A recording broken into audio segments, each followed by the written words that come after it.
Valentine's day হিসেবে ঘোষণা করেন। সেন্ট ভ্যালেন্টাইনের আত্মত্যাগকে স্মরণ করতেই দিনটি পালন করা হয়। জানেন কি কে ছিলেন সেন্ট ভ্যালেন্টাইন্স? জানা যায় তিনি একজন ধর্মপ্রচারক, পুরোহিত ও চিকিৎসক ছিলেন সেন্ট ভ্যালেন্টাইন। তিনি ছিলেন রোমের বাসিন্দা। রোমান সৈন্যদের বিবাহ বন্ধনে আবদ্ধ হওয়ার জন্য বিবাহের অনুষ্ঠান করতেন। তিনি তার জীবন ভালোবাসার জন্য উৎসর্গ করেছিলেন।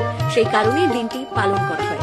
ইতিহাস ঘাটলে জানা যায় রোমান সম্রাট দ্বিতীয় ক্লডিয়াস মনে করতেন অবিবাহিত সৈন্যরা বিবাহিত সৈন্যদের চেয়ে বেশি দক্ষ।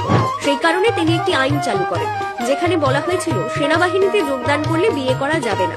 সেন্ট ভ্যালেন্টাইন এই আইন প্রসঙ্গে জানতে পারেন। তিনি এই আইনের বিরোধিতা করেন। তিনি সৈন্যদের গোপনে বিয়ে দিতেন। সকলের মনে ভালোবাসা জাগিয়ে তোলার প্রচেষ্টা চালিয়ে যান।